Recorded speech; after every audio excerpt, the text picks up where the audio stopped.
Hey guys, it's Godbars here, the self-proclaimed hip-hop historian, and this is the 408th episode of my series, where I grab a vinyl from my collection, talk about why I love it, what influence it has, and what its place is in the grand scheme of hip-hop.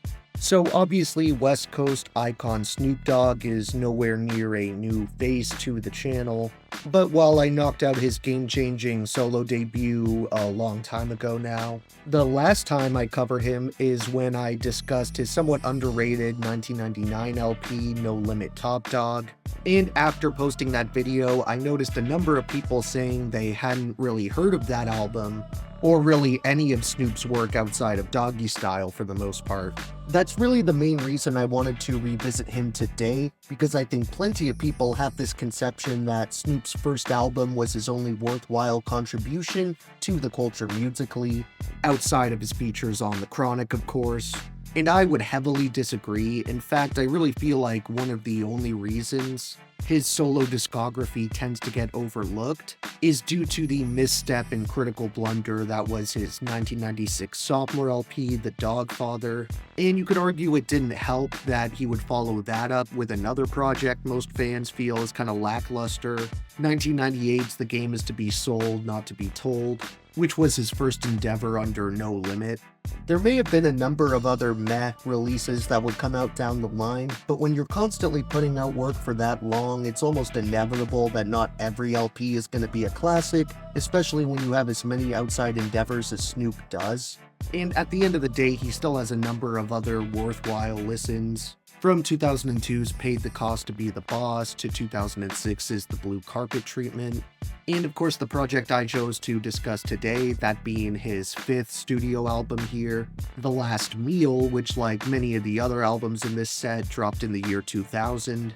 You may be wondering why it's called The Last Meal when it was nowhere near Snoop Dogg's last record, but this wasn't a Jay-Z Black Album situation or anything like that, as the title was in reference to how this was his final release that was partially owned by Death Row Records, and it was also his last project on Masterpiece No Limit Records, essentially closing out the trilogy that consisted of 1998's The Game Is to Be Sold, Not to Be Told, 1999's No Limit Top Dog, and 2000's The Last Meal, which may not be quite as strong as the previous installation in my opinion, but it's definitely leagues ahead of the first of the three, and I get further into my disdain for that record in my last Snoop review, so I'll link that one down below in the description along with my Doggy Style video.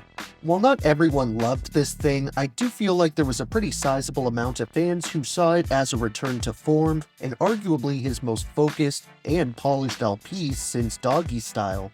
And I definitely wouldn't be mad at anyone holding that opinion, since it's pretty hard to debate how consistent and enjoyable the LP is front to back.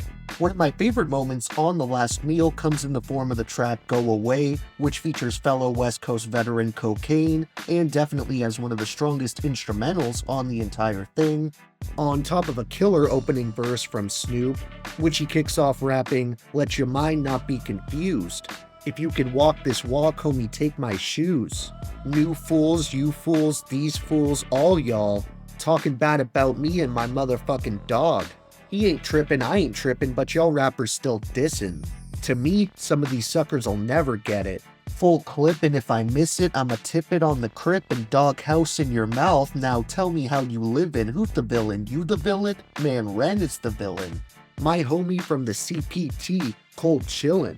Now as time flies by, I see the game getting mo rilla. As I get mo skrilla, can you dig it? I always tend to come with it, gravy train on your brain. Homie, come get it. I'm too young to retire, I'm having fun with it. See, when you learn what to do with it, I'll be done with it, come get it.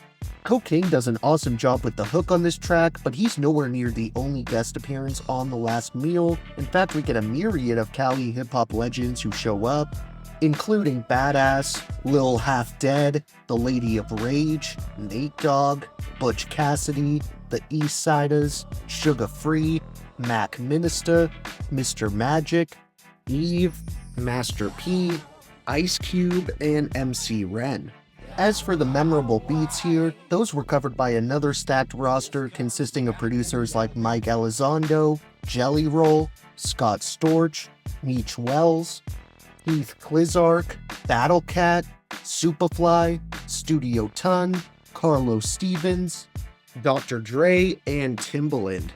When it comes to my overall top 3 favorites for this one, I think I'd have to narrow my picks down to Go Away, Lay Low, and Set It Off.